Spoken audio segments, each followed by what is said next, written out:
Ça représente un petit peu la stabilité, quelque chose qu'on a vu ici les dernières années, mais euh, je pense que tout le monde sait jusqu'à quel point, pour moi, c'est très important de faire partie de cette organisation. Avec l'extension, c'est sûr que ça me ramène un petit peu à 96-97 quand je faisais du bénévolat. Puis Marc était ici comme stagiaire aussi. Puis ça démontre jusqu'à quel point quand on a le logo des Alouettes tatoué sur notre corps. Puis pour moi, la chose qui est très importante aussi, c'est que je peux travailler en paix avec du monde que je considère une extension de ma famille ici, du monde qui sont très qualifiés, qui nous ont amené des belles victoires les dernières mois, puis on était capable de remporter une Coupe Grey ensemble. Alors, j'espère qu'on peut continuer avec tout ce beau monde en place parce que c'est un travail d'équipe, puis je suis très chanceux d'avoir probablement une des meilleures équipes dans les apparitions de football que tu peux trouver dans le circuit. Danny, as-tu signé l'entente en même temps que Jason? Comment c'est passé le processus? Non, je pense que qu'est-ce que j'ai fait, j'avais déjà une entente verbale, mais j'ai attendu que lui signe avant moi. Il n'est pas tout à fait au courant, mais là, il va l'apprendre.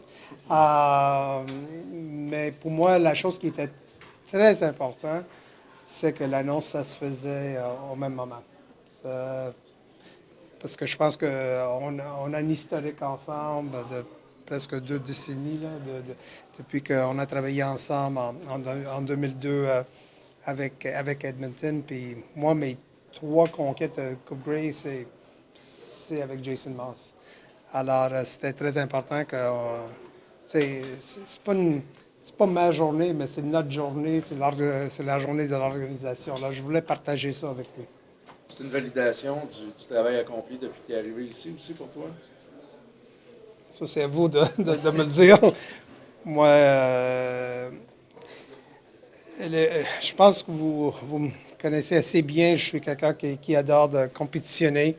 Regarde les 2 dernières semaines, le travail qu'on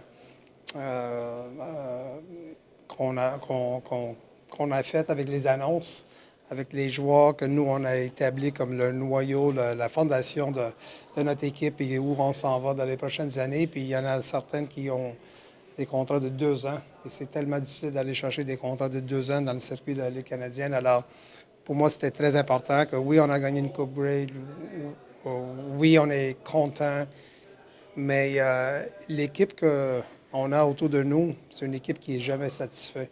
Alors ça m'inspire beaucoup parce qu'on sait que c'est du monde qui veut continuer de travailler, on veut continuer de gagner des matchs, on veut continuer d'amener beaucoup de plaisir à nos partisans, de voir les visages de nos partisans à la parade, c'était probablement un fait saillant de ma carrière. Je ne savais pas jusqu'à quel point cette victoire était importante, mais là, je le réalise de plus en plus, puis j'espère de revivre tout ça avec tous nos partisans. On sait que tu peux jouer serré avec les joueurs au moment de négocier, mais quand c'est toi qui dois négocier ton propre contrat, est-ce que ça a été facile pour toi de t'entendre avec la haute direction, avec l'organisation? Moi, je pense que j'ai laissé de l'argent sur la table. Mais comment est-ce que je peux vous expliquer tout ça? Il n'y a personne qui va être riche avec des salaires dans la Ligue canadienne, que ce soit des coachs, que ce soit des joueurs, que ce soit des dirigeants. Moi, je pense que tu ne peux pas mettre de chiffres sur l'environnement, les gens que tu t'entoures, les gens que quand tu te lèves tôt le matin, tu arrives au bureau puis tu travailles avec. Il n'y a pas de chiffre, il n'y a pas de valeur dans tout ça. Alors, pour moi, oui, c'est beau d'avoir la stabilité, mais de le faire dans un environnement sain avec du monde que, je répète, je considère une extension de ma famille, ça vaut plus qu'on peut m'imaginer.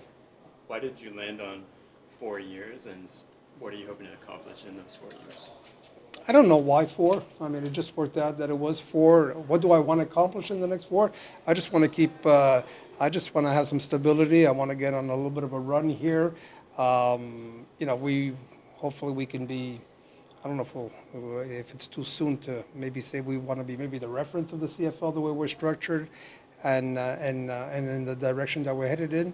But I just wanted people around the organization to know that, hey, Jason and I are going to be here. We're excited about being here. So if you want to get on this run with us, you're more than welcome to do it with us. How does it change Est-ce que vous pouvez your répéter la réponse en français que vous venez de donner, s'il vous plaît? OK. Pourquoi? Oui. Pourquoi 4 ans? OK, mais il n'y a pas une raison exacte.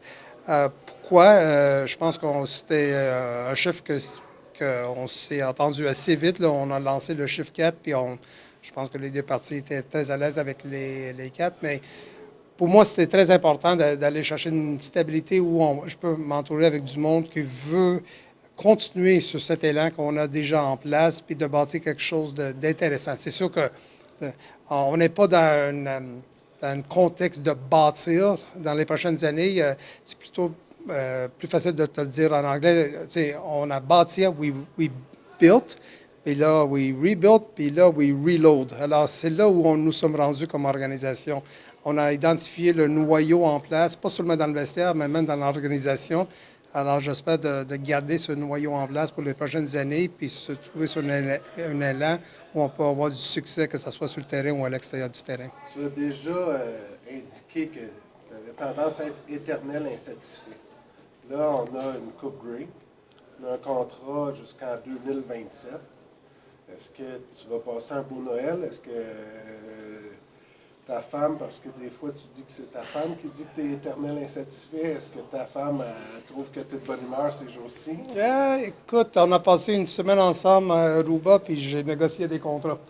Alors, je pense pas que ça va changer, mais oui. Écoute, la famille était déjà au courant. Ils ne savaient pas que l'annonce se faisait, mais j'ai envoyé un petit texto un matin en disant que ça leur appartient probablement un petit peu plus que... Mais tu as un sentiment de satisfaction, ou tu peux le dire du bout des lèvres? Je suis content aujourd'hui. how does having a long runway now instead of going year by year change your approach, if at all? Well, I mean, you can plan. I mean, you can honestly plan. You can plan for today, you can plan for tomorrow, and that makes the world of difference. Because sometimes, and this is the nature of the beast, whether it doesn't matter if it's football or any other sport. When you're working on a one-year deal, you got to worry about now. And sometimes you're making decisions on now and not about tomorrow. And that could maybe cloud certain decisions that you're gonna make. Now, the situation's a little bit different, even for Jason. He can address today, he can address tomorrow, and he can address probably the next few years. So whenever we sit down now, we discuss, trades, draft picks, personnel moves.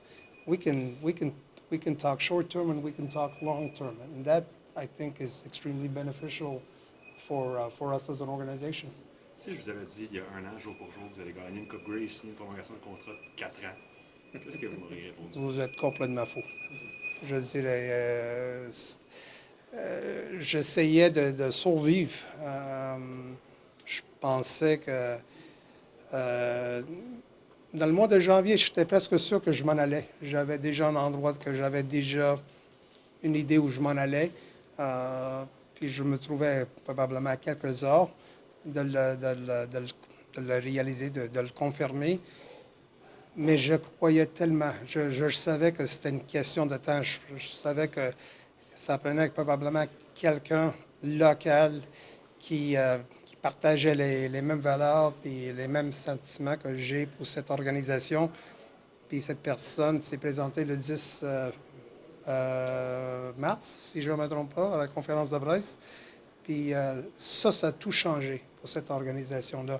Alors oui, on parle souvent que le mérite va à Cody, Fajardo, nos joueurs, nos entraîneurs, notre entraîneur en chef, nos assistants-entraîneurs, la direction. Mais la partie la plus importante, ça va à M. Pellado parce qu'il a amené une stabilité puis il a amené la paix. Et c'est justement ce qu'on avait besoin. Donc, aucun regret d'être resté. Zéro. C'est où est-ce que tu t'en allais? M'en veux-tu rendu là? Dans l'Ouest? Ah ouais? Je ne sais pas si je m'en allais dans l'Ouest, mais le plan, écoute, même pendant ces moments difficiles, mon corps était encore à Montréal, puis je voulais faire partie de cette organisation. Comme je dis, chaque fois que tu peux travailler dans ta ville natale, puis tu connais un petit peu mon histoire avec les 2 années de bénévolat ici, pour moi, c'est très, très, très important de faire partie de cette organisation. Puis ça va aussi faire partie de mon legs. À un moment donné, quand tu regardes dans le contexte, on se trouve aujourd'hui le nombre de Québécois qui font partie de l'alignement, sur le roster, le nombre de Québécois qui font partie du ce qu'on appelle le front office, sur le coaching staff. Puis tu regardes notre entraîneur en chef, comment il comprend qui nous sommes comme société, puis qui nous sommes comme individus. Alors, pour moi, ça va faire partie de mon leg, mais même si je me trouve sur mon 2e neuf, le clubhouse, je le vois, mais je pense que j'ai quelques trous encore à jouer avant que ça prend fin. Alors, puis j'ai hâte aux prochaines années. Just for a non-extension question, you've made a lot of moves this offseason, but where are you at in the search for a running back, and how have conversations with Stan Back gone? I don't know. Well, we've had it was a short conversation with him. It's been quite hectic here the last few weeks. So I mean, we're gonna have to make some decisions here over the next little while. Obviously, we've had the extensions that we've announced here over the last over the period of time here, and we're just going to need some more time here to really take a good hard look what direction we're going to go in. The big change between last year and this year is that chances are we're not going to be active at free agency time. We're taking care of free agency now, and we're taking care of our free agents. Are there going to have to be some moves that are going to have to be made at that time of year? Possibly, but I can tell you something, it's not going to be what I went through last year at 3 hours or 4 hours before free agency kicked in, and we didn't even have 2 nickels to rub together. So we're at a different world right now, and all I'm worried about is making sure that we keep this nucleus and this foundation. Because everything that we did this year, this is a culture win. It's a culture win. In 27 years, I haven't had too many culture wins. This is probably a first. So we may have discovered something here, and I want to keep this culture around for as long as possible. Je m'en venais ici au point de presse, puis à la radio, j'ai entendu un commentateur qui parlait de Danny Maciocia et de l'entente. Il disait, Danny Maciocia est avec les Alouettes à vie. C'est lui qui va décider si un jour il prend sa retraite, mais tant qu'il ne voudra pas partir, il va vouloir rester en place. La réalité, c'est pas toujours ça. Mais qu'est-ce que ça te fait d'entendre que l'opinion publique est grandement en faveur de tout ce que tu accomplis pour les Alouettes? Mais c'est sûr que ça me touche. Je devrais te poser la question si cette personne-là s'appelle Waitman ou Pelado. Mais non, ça me touche énormément. Je pense que les gens réalisent que c'est plus qu'un poste que j'occupe ici. Ils savent comment je me sens autour de cette équipe, cette organisation, d'être chez nous, de le partager avec les partisans, les amis, ma famille. Pour moi, qui me donne $1, moi je vais leur donner 2 en retour. C'est ma mentalité, c'est comment je me sens envers cette organisation. Alors, puis je sais que tout a une fin. Je suis conscient de tout ça. Je l'ai déjà vécu à Edmonton quand je me suis fait congédier. Puis, écoute, même ma mère m'a congédié une fois. Alors, c'est pas quelque chose que je connais pas, mais jusqu'à temps quand cette journée va arriver, si jamais ça arrive, puis je souhaite que ça n'arrive pas, je vais tout donner pour cette organisation parce que pour moi, ça représente beaucoup dans ma vie. Merci. Merci.